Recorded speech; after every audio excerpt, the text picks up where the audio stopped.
Hello guys, welcome back to my channel. ಇವತ್ತು ಯಾವ cinema ರಿವ್ಯೂನೂ ಇಲ್ಲ, ಜಸ್ಟ್ ಟ್ರೈಲರ್ ರಿವ್ಯೂ. ಹಾಗಿದ್ರೆ ಬನ್ನಿ, ರಾಮಾಯಣ ಟ್ರೈಲರ್ ಹೇಗಿತ್ತು ಅಂತ ನೋಡ್ಕೊಂಬರೋಣ. ಈ ವರ್ಷದ ಮೋಸ್ಟ್ ಅವೈಟೆಡ್ ಸಿನಿಮಾ ಅಂತಂದ್ರೆ ಅದು ನಮ್ಮ ರಾಮಾಯಣ. ಇದರ ಟ್ರೈಲರ್ ಇವಾಗ ತಾನೇ ರಿಲೀಸ್ ಆಗಿದೆ. ಬಡ್ಜೆಟ್ ಜಾಸ್ತಿ ಇದೆ ಅಂತಲೋ ಅಥವಾ ಕತೆ ರಾಮಾಯಣದ್ದು ಅಂತಲೋ ಡೆಲ್ಲಿಲಿ ಬೆಳಗ್ಗೆ 4:15ಕ್ಕೆ ಮಾಡಿದ ಈವೆಂಟ್ ಹಾಗೂ ವಿದೇಶಗಳಲ್ಲಿ ಮಾಡಿದ ಪ್ರಚಾರದಿಂದ ಟ್ರೇಲರ್ನ ಕೆಲವು ಸೀನ್ಸ್ಗಳು ಮುಂಚೆನೆ ಲೀಕ್ ಆಗೋಗ್ಬಿಟ್ಟಿತ್ತು. ಫಾರಿನ್ ಮೀಡಿಯಾಗಳ ಮುಂದೆ ನಮ್ಮ ಆಕ್ಟರ್ಸ್ಗಳು ಆಲ್ಮೋಸ್ಟ್ ಕಿಡ್ಸ್ಗಳ ರೀತಿ ಪ್ರತಿಯೊಂದು ಪಾತ್ರನ ಎಕ್ಸ್ಪ್ಲೇನ್ ಮಾಡ್ತಾ ಹೋಗಿದ್ದು ನನಗೆ ಸ್ವಲ್ಪ ಇರಿಸು ಮುರುಸನ್ನ ತರಿಸ್ತು. ಓಕೆ, ವಿದೇಶಗಳಲ್ಲಿ ಮಾರ್ಕೆಟಿಂಗ್ ಮಾಡೋಕೆ ಇದು ಬೇಕಾಗಿರುವಂತ ಅಂಶನೇ. ಬಟ್ ಈ ಸಿನಿಮಾವನ್ನ ನಿಜವಾಗಿಯೂ ಪ್ರೀತಿಸುವಂತ ಜನರು ಇರೋದು ಮತ್ ಈ ಸಿನಿಮಾನ ಗೆಲ್ಸೋಂತ ಜನರು ಇರೋದು ನಮ್ಮ ಇಂಡಿಯಾದಲ್ಲಿ ಮಾತ್ರನೇ. ಅವೆಲ್ಲ ಸೈಡ್ ಇಡೋಣ. ಇನ್ನು ಮುಂದೆ ಸೋಷಿಯಲ್ ಮೀಡಿಯಾದಲ್ಲಿ ಫ್ಯಾನ್ ವಾರ್ಸ್, ಟ್ರೋಲ್ಸ್ ಶುರುವಾಗ್ತಾ ಹೋಗ್ತದೆ. ಅದ್ರ ಕಡೆ ನಾವು ತಲೆ ಹಾಕ್ದೇನೆ ನಾವು ಸ್ವಲ್ಪ ಕೂಲ್ ಆಗಿ ಟ್ರೈಲರ್ ಹೇಗಿದೆ ಅಂತ ಡೀಟೇಲ್ ಆಗಿ ರಿವ್ಯೂ ಮಾತಾಡೋಣ. ರಾಮನ ಫಸ್ಟ್ ಲುಕ್ ಬಂದಾಗ ತುಂಬಾನೇ ಮಿಕ್ಸ್ಡ್ ರಿವ್ಯೂಸ್ ಬಂದಿತ್ತು. ಬಟ್ ಅದಕ್ಕೆ ಹೋಲಿಸಿದ್ರೆ ಈ ಟ್ರೈಲರ್ ತುಂಬಾನೇ ಚೆನ್ನಾಗಿದೆ. ಹಾಗಂತ ಇದರಲ್ಲಿ ತಪ್ಪುಗಳೇ ಇಲ್ಲ ಅಂತ ಅಲ್ಲ, ಅದನ್ನು ಮಾತಾಡೋಣ. ಈ ವಿಡಿಯೋದಲ್ಲಿ ನಾನು ಆದಿ ಪುರುಷ್ ಹೆಸರನ್ನ ಎತ್ತಕ್ಕೆ ಹೋಗಲ್ಲ, ಗೊತ್ತು ತುಂಬಾನೇ ಹರ್ಟ್ ಆಗುತ್ತೆ ಅಂತ. ಸೊ ಬನ್ನಿ, ಟ್ರೇಲರ್ ಹೇಗಿತ್ತು ಅಂತ ನೋಡ್ಕೊಂಬರೋಣ. ಈ ಸಿನಿಮಾದ ಅತಿ ದೊಡ್ಡ ಮುಖ ಅಂತಂದ್ರೆ ಅದು ಪ್ರೊಡ್ಯೂಸರ್ ನಮಿತ್ ಮಲ್ಹೋತ್ರಾ. ರಣಬೀರ್ ಅಥವಾ ಯಶ್ ಅಲ್ಲ, ಇದರ ಹಿಂದೆ ಇರೋದು ನಮಿತ್. ಇವರು ಈ ಸಿನಿಮಾಗೆ ಸಿಕ್ಕಾಪಟ್ಟೆ ದುಡ್ಡು ಹಾಕಿದ್ದಾರೆ. ಡ್ಯೂನ್ ಅಥವಾ ಅವತಾರ್ ಮಟ್ಟದ ಹೈ ಕ್ವಾಲಿಟಿ ಸಿನಿಮಾನ ಮಾಡ್ತೀವಿ ಅಂತ ಇವರು ಸ್ಟಾರ್ಟಿಂಗ್ ನಿಂದಲೂ ಹೇಳ್ಕೊಂಡೇ ಬಂದಿದ್ರು. ನೀವು ಅಷ್ಟು ದೊಡ್ಡ ಸ್ಟ್ಯಾಂಡರ್ಡ್ಸ್ನ ತೋರಿಸ್ತೀವಿ ಅಂತ ಅಂದಮೇಲೆ ಜನ ಅದಕ್ಕಿಂತ ಕಡಿಮೆ ಏನನ್ನೂ ಎಕ್ಸ್ಪೆಕ್ಟ್ ಮಾಡೋದಿಲ್ಲ. ಆದರೆ ಟ್ರೈಲರ್ ನೋಡಿದ್ಮೇಲೆ ಒಪ್ಕೊಳ್ಳೇಬೇಕಾಗುವಂತ ಅಂಶಗಳಿವೆ. ಕೆಲವು ಕಡೆ ಬ್ಯಾಕ್ ಗ್ರೌಂಡ್ CGI ತುಂಬಾನೇ ಆರ್ಟಿಫಿಷಿಯಲ್ ಅಂತ ಅನ್ಸುತ್ತೆ. ಅಂದ್ರೆ ಪಕ್ಕಾ ಗ್ರೀನ್ ಸ್ಕ್ರೀನ್ ತರಾನೇ ಕಾಣಿಸ್ತದೆ.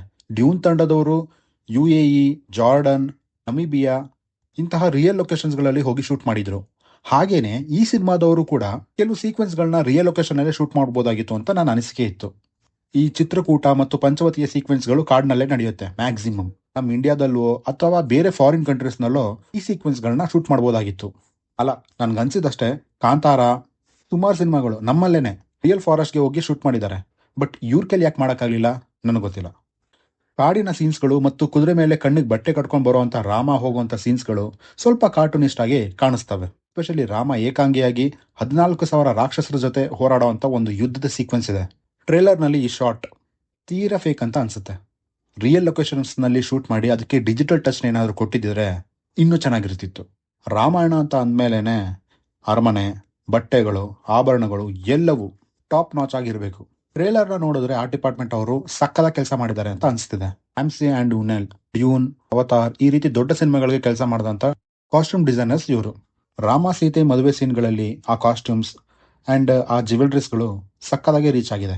ನಮಿತ್ ಮಲ್ಹೋತ್ರಾ ಅವರು ಹಾಕಿರುವಂತ ದುಡ್ಡು ಸ್ಪಷ್ಟವಾಗಿ ಇಲ್ಲಿ ಕಾಣಿಸ್ತದೆ. ನಾನು ಕೂಡ ಮೊದಲಿಗೆ ಸಾಯಿ ಪಲ್ಲವಿ ಅವರು ಸೀತಾ ಮಾತಾ ಕ್ಯಾರೆಕ್ಟರ್ಗೆ ಸೂಟ್ ಆಗಲ್ಲ ಅಂತ ಅಂದ್ಕೊಂಡಿದ್ದೆ. ಬಟ್ ಟ್ರೇಲರ್ ನೋಡಿದ್ಮೇಲೆ ಅದು ಉಲ್ಟಾ ಆಗಿದೆ. ಟ್ರೇಲರ್ ಡೆಲಿವರಿ ಎಲ್ಲವೂ ಚೆನ್ನಾಗಿ ಮಾಡಿದ್ದಾರೆ. ಆಕ್ಚುಲಿ ಈ ಸಿನಿಮಾದಲ್ಲಿನ ಕ್ಯಾಸ್ಟಿಂಗ್ ಒಂದು ಮಾಸ್ಟರ್ ಸ್ಟ್ರೋಕ್. ಯಾರಿಗೂ ಈ ಕ್ಯಾಸ್ಟಿಂಗ್ ಇಷ್ಟ ಇಲ್ಲ ಅಂತ ಹೇಳೋಕ್ ಆಗೋದೇ ಇಲ್ಲ.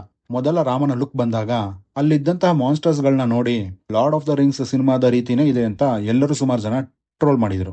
ಅದಕ್ಕಾಗಿಯೇ ಮೇಕರ್ಸ್ ಈ ಸಲ ಏನ್ ಮಾಡಿದ್ದಾರೆ ಅಂದ್ರೆ ಆ ಮಾನ್ಸ್ಟರ್ಸ್ಗಳಿಗೆ ಗಂಧ ವಿಭೂತಿನೆಲ್ಲ ಬೆಳೆದು ನಮ್ಮ ಇಂಡಿಯನ್ ನೇಟಿವಿಟಿಗೆ ಸ್ವಲ್ಪ ಟರ್ನ್ ಮಾಡಿದ್ದಾರೆ.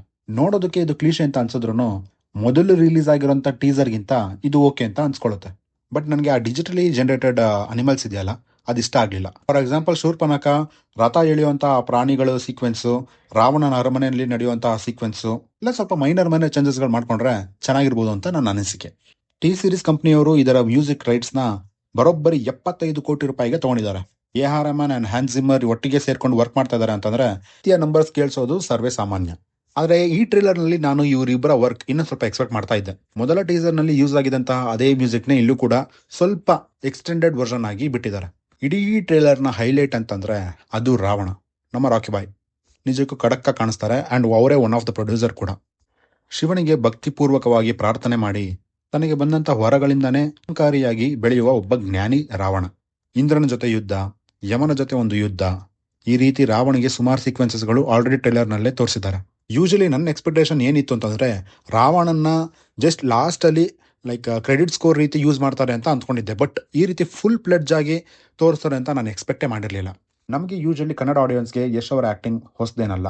ಬಟ್ ಗೊತ್ತಿಲ್ಲ, ನೋಡಬೇಕು ಹೇಗೆ ಇವರ ಆಕ್ಟಿಂಗ್ನ ತಗೋತಾರೆ ಅನ್ನೋದನ್ನ ನಾನು ಕಾಯ್ತಾ ಇದ್ದೀನಿ.